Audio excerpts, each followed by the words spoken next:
and talk about the Colts last year, 9-8. They missed the playoffs. They throw their quarterback out of town after he's only there 1 year, and they bring in Matt Ryan, T-Money. Does that make them Super Bowl favorites? Man, that is a very tough question.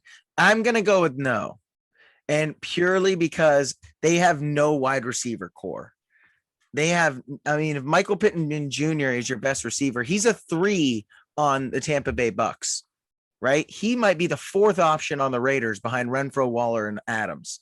Like, I don't know how great your team can be as a Super Bowl favorite without a high-level receiver, or at least extreme depth of B-level receivers. Now, Matt Ryan, I love in place of Carson Wentz, especially because they have the Falcons paying $40 million of the $60 million cap hit, which was a fleece of them.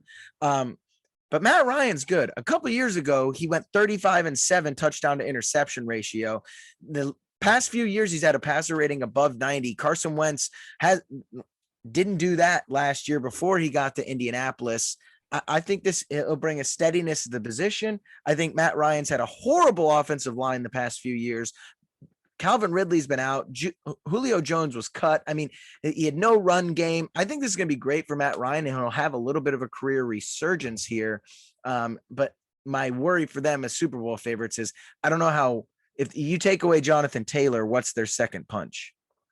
Yeah, the answer is they don't have one. Heck no. They aren't even close to the Super Bowl. I didn't even want to ask that question because they're not even close to the AFC Championship. These guys are blowing it. Yeah. Frank Reich saying you got to trust your quarterback. Said that all last year. Their quarterback was terrible. And now they got this 37-year-old guy that's going to gimp around back there. He's not going to do much better. They got JT, man. Thank God they have JT. Yeah. That's their only chance, right? What do you think they should do? Wide receiver. What do you think they should do? Like, what are they missing? They need a wide receiver. They need a left tackle. Yeah. No first-round pick. Little cap space. Thanks in part to Wentz. They just made some crazy moves with these quarterbacks. Gave up a lot.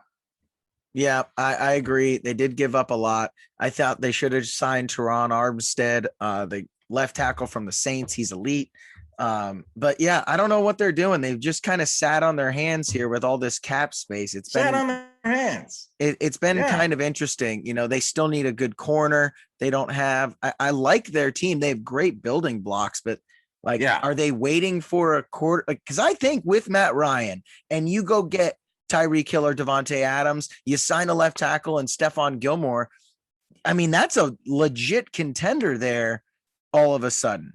But I agree with, there's just too many holes on this roster. They have a lot of high level talent, but there's no depth anywhere else there. And there's no there is no B level talent at some of the other positions. I love Darius Leonard at linebacker. Tennessee? Exactly. I don't see it. I love their linebacker. I love their guards. I like their quarterback, love their running back, but there's a lot of other positions on the field that they aren't even good at. So I'm on the same page with you, G.